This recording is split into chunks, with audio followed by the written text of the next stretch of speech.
महर्षि कण्व ऋषि के आश्रम की ये तपोभूमि है। जैसा कि आप देख सकते हैं, पीछे हमारे शंभू माँ का मंदिर भी है। माँ का इस समय चल रहा है नवरात्रि का। हमारे बीच में भारतीय जनता पार्टी के वरिष्ठ नेता और राष्ट्रीय स्वयं सेवक संघ के भी मैं समझता हूँ ये प्रचारक हैं, इलाके में बड़े अच्छी तक सेवा करते हैं। तो शिव कुमार सिंह जी से मैं सबसे पहले पूछना चाहता हूँ कि महर्षि कण्व ऋषि के संदर्भ में आप क्या जानते हैं, 2 शब्द में हमारे दर्शकों को बताइए। महर्षि कण्व हमारे इतिहास के एक ऐसे पुरुष थे जिनके नाम पर करंडा का नाम कण्व ऋषि के ही नाम पर पड़ा था। और वह कण्व ऋषि एक ऐसे जंगल से भरे हुए आश्रम में रहते थे जहाँ राजा दुष्यंत के द्वारा छोड़ी गई शकुंतला का पुत्र भरत वहीं पैदा हुए थे। और उस भरत ने जब शेर के मुंह में अंगुली डालकर उसके दांत को गिन रहे थे, उसी समय भरत को आकर के देखे जब दुष्यंत जी, तो उनको ज्ञान हो गया कि अरे ये तो मेरा पुत्र है। शकुंतला जिसे फिर मिले, पुनः वापस ले गए। उसी नगरी में उसी महर्षि कण्व के नाम पर करंडा का नाम पड़ा है।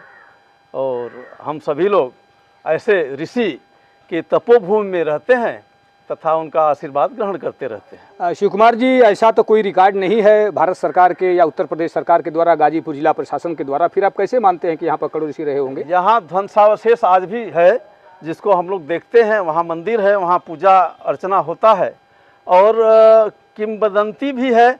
और इतिहास की प्रामाणिकता के लिए तो जब अपने देश का इतिहास ही बदल गया, सारे कम्युनिस्ट अपने देश का इतिहास बदल दिए, तो हो सकता है इस करंडा का भी इतिहास बदल गया होगा। बड़े बड़े जो शहीद हुए अपने स्वतंत्रता संग्राम में, उनका इतिहास नहीं दिखाई देता है। तो हम ऐसा थोड़े मान सकते हैं कि इतिहास में है ही नहीं वो व्यक्ति।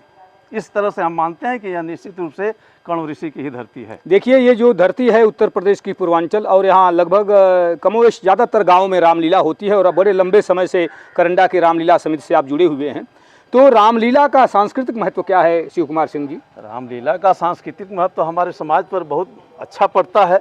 जब जैसे भाई का भाई से संबंध, माता का पिता पुत्र से संबंध, पिता का पुत्र से संबंध, पति पत्नी का पति के साथ संबंध, समाज में कैसे कैसे हर जातियों के साथ मेल मिलाप करके, समन्वय बना करके पूरे समाज को बांध कर रखा जा सकता है, ऐसी सांस्कृतिक विरासत हमारे रामायण में मिलती है।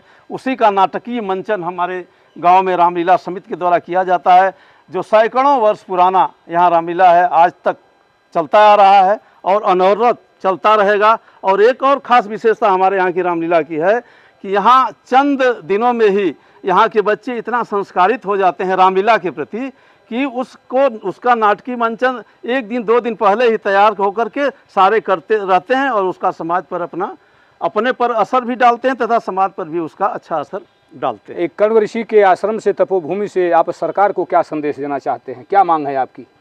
सरकार से हमारी मांग है कि जो ये ध्वंसावशेष हमारे महर्षि कण्व ऋषि का है उसको संरक्षित किया जाए, पर्यटन स्थल बनाया जाए तथा यहाँ अपने यहाँ करंडा में कण्व ऋषि के नाम पर एक पर्यटन स्थल तथा हमारे बीच में यहाँ समया माई का एक मंदिर है, इस सबको लेकर के मिला करके एक पर्यटन स्थल करंडा के क्षेत्र में एक बनाया जाए। नागा बाबा का मंदिर, वहाँ मौनी बाबा का मंदिर, पूरे क्षेत्र के लिए एक ऋषि मुनियों की एक धरती है। यह मिला करके करंडा क्षेत्र का विकास, सांस्कृतिक विकास करने के लिए एक पर्यटन स्थल बनाना आवश्यक है। शिव कुमार सिंह जी, ये इलाका तो हर मामले में बहुत उर्वर है लेकिन रोजगार नहीं है, इस संदर्भ में आप क्या कहेंगे? ये बात बिल्कुल सही आप कर रहे हैं। हम लोग किसान प्रधान क्षेत्र में हैं और वह भी स्थिति ये हो गई है किसानों की कि अपने जो ताल में हजारों एकड़ भूमि है, आज बाढ़ का पानी लगा हुआ है, उसके निकास की कोई व्यवस्था नहीं है। अब हम सभी किसान भूखमरी के कगार पर पहुंचने जा रहे हैं और सब लोग कृषि को छोड़ करके कोई अन्य धंधा अपनाने की तरफ सोच रहे हैं, क्योंकि प्रति वर्ष यह समस्या मुँह बाए खड़ी रह रही है। शासन प्रशासन इस पर कुछ भी ध्यान नहीं दे रहा है। अभी हम लोग खंड विकास अधिकारी से मिलकर आए हैं कि किसी तरह उस पानी का निस्तारण किया जाए।